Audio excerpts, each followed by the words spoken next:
All right, my next speaker is Katie Trujillo, and Katie is a wedding photographer, portrait artist from Seattle, and yay for the Seattle people, Pacific Northwest, hoorah.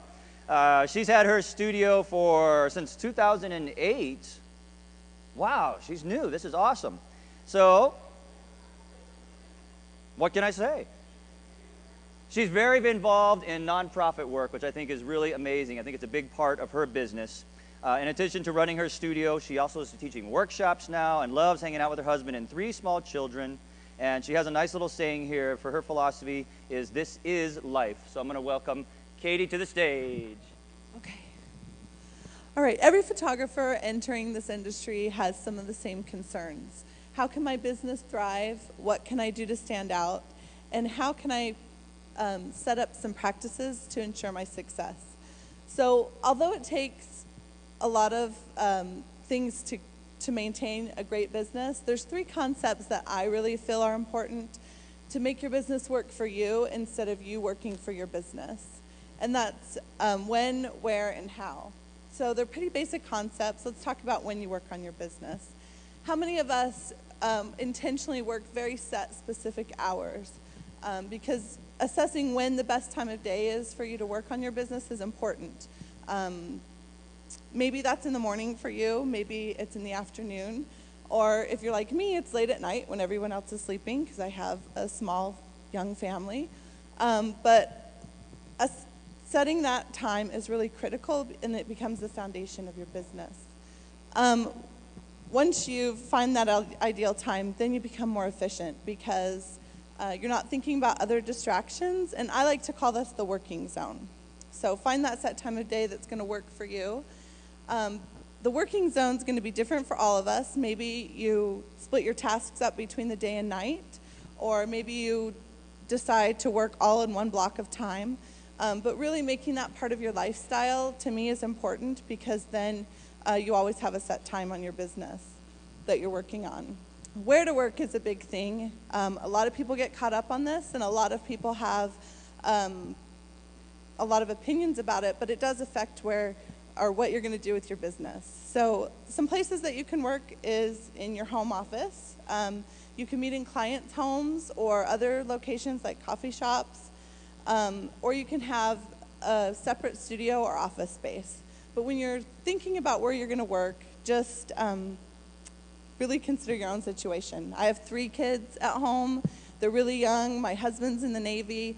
So even if I had a dedicated working space in my home, I don't really have a lot of ideal situations to bring clients into. So here's some things that have gone on to help me decide where to work. All my boys are really active. They like skateboarding, video games, typical boy stuff. So there's a lot going on at home. Also, you can see my 2-year-old at the top of the page. He scribbled all over my couch in red marker.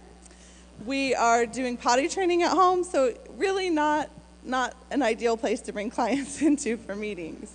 Okay, so I had to consider my situation, look at my budget and preferences, and make a wise business decision. And for me, since I have an active family, since I live in Seattle where it rains 3/4 of the year, a studio made sense to me. So why was this a good business decision?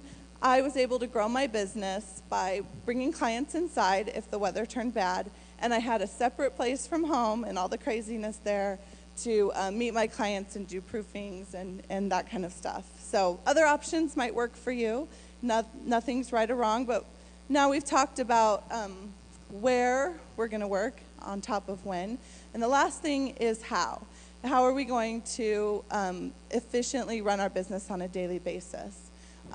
You don't decide to start a photography business one day and then all of a sudden the next day you have a profitable studio. So once you've decided when and where you're going to work, it's time to focus on how you're going to do that. And that's where you visualize your long-term goals. When I first started out, I had a 5-year-old, 3-year-old, and a newborn at home, and Nathan was deployed out to sea. So I knew the first few years that I was going to be working, I had to work a lot from home, and I needed to be really organized. But my goal was within 5 years to be working from my own studio. So planning how you're going to get to those long-term goals, and making a plan. Don't let obstacles stand in your way, and just really be organized. I do that by editing and doing almost everything else at home still, except meet clients and shoot. But as my family grows, I can move more of those work tasks to my studio and then transition into a more balanced work life for me, because I work a lot from home. So remember to find time that works for you. You're going to want to focus on where you're going to work. It doesn't have to happen overnight, but having a plan is really great. And being organized is really important on how you run your business. So anyway, this is a great, rewarding career, I feel like. Everybody's going to be different on how they set up their business, but if you have a plan, then you'll feel better about moving forward with your business. So thank you.